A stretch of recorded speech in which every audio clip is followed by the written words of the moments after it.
Hello दोस्तों, आज हम अपनी इस वीडियो में जानेंगे कि हम अपने 5G कोड ड्रॉप रेट को 5G ड्रॉप्स को किस तरीके से इम्प्रूव कर सकते हैं। उसके लिए क्या क्या हमारे पैरामीटर्स हैं, क्या क्या हमारे पॉइंट्स हैं जो कि हमें चेक करने हैं।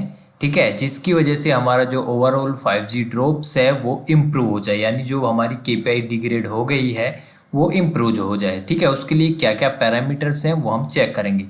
उससे पहले अगर आप हमारे चैनल पर नए हैं तो इस चैनल को सब्सक्राइब कर लीजिएगा, पास में दिए गए बेल आइकन पर क्लिक जरूर करें जिससे हमारी नेक्स्ट वीडियोज़ की नोटिफिकेशन आपको मिल सके।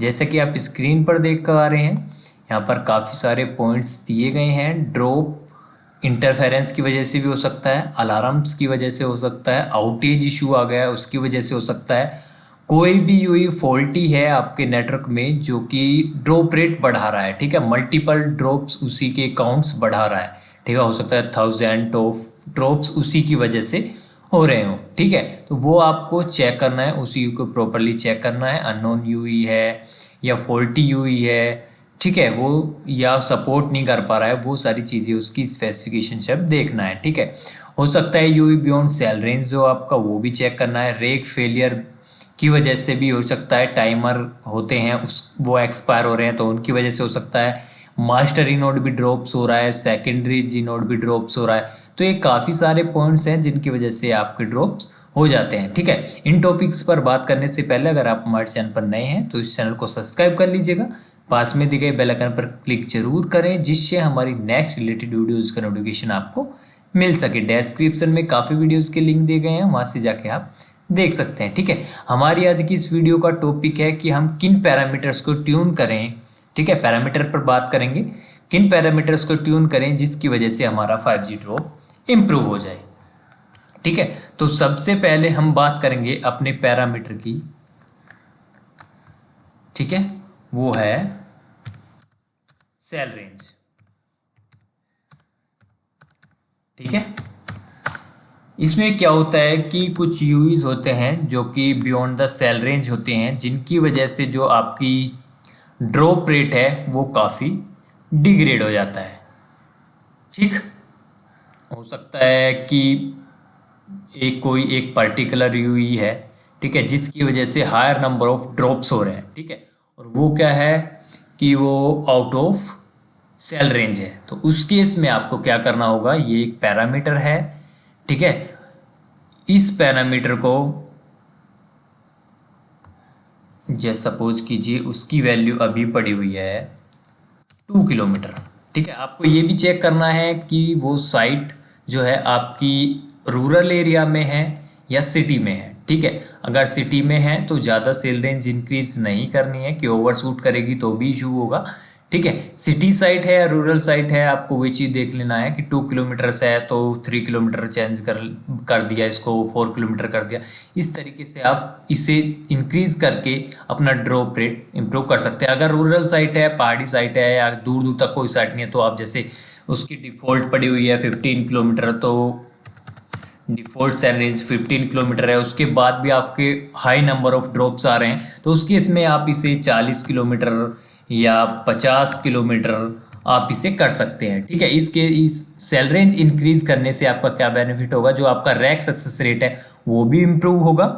ठीक है, और जो आपका ENDC ड्रॉप रेट है वो भी आपका काफ़ी इम्प्रूव होगा। उसको आप देख सकते हैं, एक 5G में एक काउंटर होता है, मैसेज वन OOC करके एक काउंटर होता है। OOC मीन्स होता है आउट ऑफ कवरेज। ठीक है, out of coverage. Message one आप जानते ही हैं, मैसेज वन जो होता है रैक रिक्वेस्ट मैसेज होता है, जिसे हम प्रेम्बल रिक्वेस्ट भी बोलते हैं। ठीक है, वो मैसेज होता है। ठीक है, इसके लिए काउंटर है मैसेज वन OOC, वो आपको चेक करना है, वो पैक कर रहा है तो उसकी वहाँ पे वैल्यूज कितने आ रहे हैं, कितने सैंपल्स आ रहे हैं वो आप चेक करेंगे और उसी की वजह से देख करके आप सेल रेंज इंक्रीज कर देंगे। ठीक है, इस पैरामीटर को आप ट्यून करेंगे तो आपका काफ़ी इंप्रूवमेंट होगा रैक सक्सेस रेट में भी और आपका कोड ड्रॉप रेट में भी। ठीक है, आपकी KPI इंप्रूव हो जाएगी। सेकंड चलते हैं हम रैक फेलियर। ठीक है, अगर आपके नेटवर्क में रैंडम एक्सेस फेलियर हो रहा है तो उसमें केस में भी क्या होगा, आपका ड्रॉप रेट को ज़्यादा होगा। इन मोस्ट कॉमन केस में क्या होता है, जो master inode B drops is usually related to related to a code that is वो कोड होता है रैंडम एक्सिस प्रॉब्लम। ठीक है, ये इशू है रैंडम रैंडम एक्सिस प्रॉब्लम। इसकी वजह से आपका जो कोड ड्रॉप रेट है वो काफ़ी हाई हो जाता है। ठीक है, और रैंडम एक्सिस कब होता है वो आपको पता होना चाहिए, जब 5G में सेकेंडरी जी नोड भी ऐड हो जाता है। ठीक है, एनआर लैग सेटअप, यहाँ मैं दिखाता हूँ, एनआर लैग सेटअप हो जाता है। ठीक है, उसके बाद ही आपका जो है रैंडम एक्सिस प्रोसीजर होता है। ठीक है, यानी एनआर रैक प्रेम्बल बोल सकते हैं हम, मैसेज 1 बोल सकते हैं। ठीक है, जब आपका सेकेंडरी जी नोड भी ऐड हो जाता है, एनआर लैग सेटअप होता है, उसके बाद ही ये प्रोसेस होता है। ठीक है,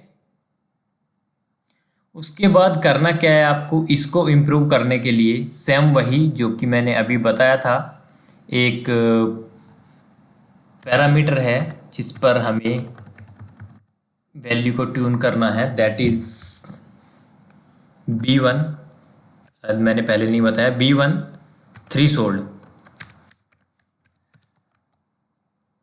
NR RSRP। ठीक है, ये हमारा पैरामीटर है। अगर आप इसकी वैल्यू को ट्यून करते हैं, ठीक है, उस केस में क्या होगा, आपका जो कोड ड्रॉप रेट है वो काफ़ी इम्प्रूव होगा, रैंडम एक्सिस जो रैक फेलियर है वो भी काफ़ी इम्प्रूव होगा। सपोज कीजिए इसकी वैल्यू अभी पड़ी हुई है आपकी -113 या -114, जो भी पड़ी हुई है। ठीक है, अगर इसकी वैल्यू आप चेंज करते हैं, ठीक है, सपोज करो आपने इसकी वैल्यू कर दी 1110, तो आप देखेंगे कि आपके नेटवर्क की जो KPIs है वो काफ़ी इम्प्रूव हो जाएगी। ठीक, थर्ड पैरामीटर की तरफ चलते हैं, that is T310। This one the second parameter B1 threshold NR RSRP. It may be RSRP based or RSRQ based. You can check your operator parameters or default values. Okay, this one our first parameter, cell range, which you can tune for improving your ENDC or access rate improvement. Okay, third parameter is T310. Okay, this is the timer. Okay, when it expire, ठीक है, अगर आपका ये timer expiry हो जाता है तो उसकी वजह से भी आपका जो ड्रॉप है वो डिग्रेड हो जाता है। किस तरीके से,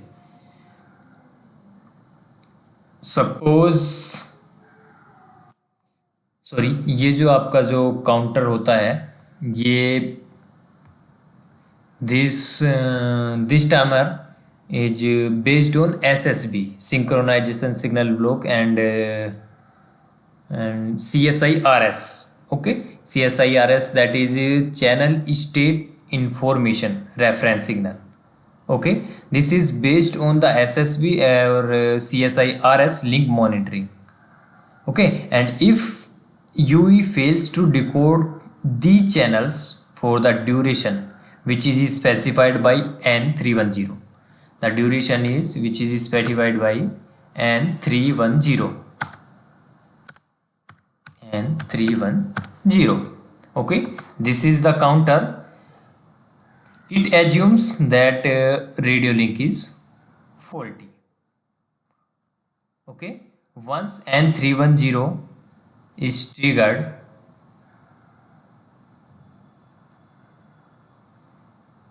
then value of T310 timer it starts. Okay, the timer 310 will be start, and if linkage is still not functional when T310 expires, the UE send out a RLF indication to eNode B. Okay, which is the cause of T310 expiry. And that counter N310 is a UE based procedure, so GNode B might not be aware of it. consequently monitoring SSB, CSIRS, so the UE always knows about it. And thus, this triggers even though it is based on downlink channel, initiated a master node be based abnormal release. And this is based on downlink monitoring, and the default value of N310 and timer 310 are pretty high. Okay, so issue would be related to downlink coverage or quality. Okay, so you have to tune value of this timer. अगर आपको drop rate improve करना है तो आपको इस timer की value को increase करना होगा। ठीक है, अगर जैसे ही आप इन टाइमर्स की वैल्यू को इंक्रीज करते हैं तो आप देखेंगे आपका जो ड्रॉप रेट है वो काफ़ी इम्प्रूव हो जाएगा। ठीक है, other cause code is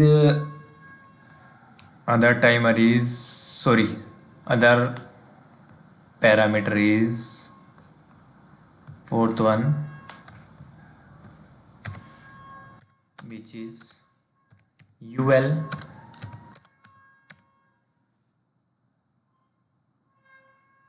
max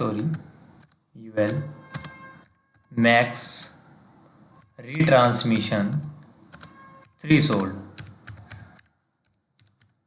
Okay, and DL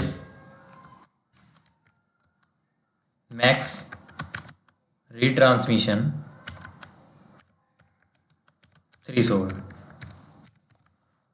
okay, ये दो हमारे पैरामीटर्स हैं जो कि फर्स्ट वन यूज होगा हमारा अगर जो ड्रॉप रेट हमारा मास्टर नोड भी पर हो रहा है यानी 4G पर हो रहा है, और जो सेकंड पैरामीटर है DL मैक्स रीट्रांसमिशन थ्रेशोल्ड, ये उस केस में यूज होगा, उस केस में आपको ट्यून करना है जब इशू आपका डाउनलिंक में है। ठीक है, डाउनलिंक में इशू है और आपका जो डाउनलिंक RLC रीट्रांसमिशन की वैल्यू जो आपकी है उसको थ्रेशोल्ड को क्रॉस कर जा रहा है। ठीक है, उस केस में आपको ये पैरामीटर ट्यून करना होगा। और जो अपर यानी सेकेंडरी जी नोड भी केस में अगर ड्रॉप रेट आपका SG नोड भी पर हो रहा है, ठीक है, तो उस केस में आपको इस पैरामीटर को ट्यून करना है। ठीक है, अगर आपका ड्रॉप रेट मास्टर ई नोड भी पर हो रहा है, ठीक है, उस केस में आपको UL max transmission retransmission threshold को ट्यून करना। सपोज करो इसकी वैल्यू 8 पड़ी हुई है तो आपको 16 कर देनी है, अगर 16 पड़ी हुई है तो 32 कर देनी है। ऐसे ही downlink DL max retransmission threshold के साथ करना है, अगर इसकी वैल्यू 8 है तो इसे 16 कर देना है, और 16 है तो 32 कर देना है। यानी रिट्रांसमिशन थ्रेशोल्ड को आपको क्या करना है, इसकी वैल्यू को बढ़ा देना है, सिर्फ इतना ही करना है। ठीक है, अब जान लेते हैं कि जो हमारा मास्टर ई नोड भी ड्रॉप है वो किस वजह से होता है। इसमें क्या होता है, जो हमारा यूई होता है, यूई ई नोड भी को बता देता है कि मुझे क्या हो रहा है, रेडियो लिंक फेलियर फेस करना पड़ रहा है। ठीक है, तो वो ई नोड भी को रिक्वेस्ट करेगा, मैसेज भेजेगा रेडियो लिंक फेलियर का, जो कि ई नोड भी उससे क्या करेगा, उसके बाद इनिशिएट कर देगा एबनॉर्मल रिलीज प्रोसीजर, किसको, जी नोड भी को। ठीक है, ये जो इशू होता है वो अपलिंक की वजह से होता है। और आप डिफ़ॉल्ट में देखेंगे, डिफ़ॉल्ट कॉन्फ़िगरेशंस कुछ ऐसी होती है जो ड्रॉप रेट्स ज़्यादा होते हैं वो आपको किस पे देखने को मिलेंगे, मास्टर ई नोड भी पे। ठीक है, तो प्रॉब्लम्स किसकी वजह से होती है, वो मैक्सिमम अपलिंक RLC रिट्रांसमिशन की वजह से। ठीक है, तो उस केस में आपको यही पैरामीटर चेक करने हैं जो मैंने बताए हैं, अपलिंक मैक्स रिट्रांसमिशन थ्रेशोल्ड। ठीक है, इसकी वैल्यू चेक करनी है और इसकी वैल्यू को हाई कर देना है। ठीक है, ऐसे ही आपका सेकेंडरी जी नोड भी ड्रॉप में क्या होता है, सेकेंडरी जी नोड में जी नोड भी फेस करेगा RLF और वो इनिशिएट कर देगा request abnormal release procedure towards ई नोड भी। ई नोड भी देन क्या करेगा, सेकेंडरी जी नोड भी रिलीज रिक्वेस्ट इनिशिएट करेगा और NR lag abnormal release procedure start हो जाएगा और GTP टनल जो है वो क्या होगी, जो सर्विंग गेटवे और जी नोड भी के बीच में है वो रिलीज हो जाएगी। ठीक है, यही होता है और इस पैरामीटर को आपको ट्यून कर देना है। ठीक है, इसकी वैल्यू को बढ़ा देना है अगर आप इसको इम्प्रूव करना चाहते हैं। तो ये थे हमारे 4 पैरामीटर्स, इन 4 पैरामीटर्स पर आपको वर्क करना है अगर आपको 5G ड्रॉप इम्प्रूव करना है। ठीक है, तो चलिए मिलते हैं 5G ऑप्टिमाइजेशन के अदर वीडियोज़ में, तब तक के लिए धन्यवाद।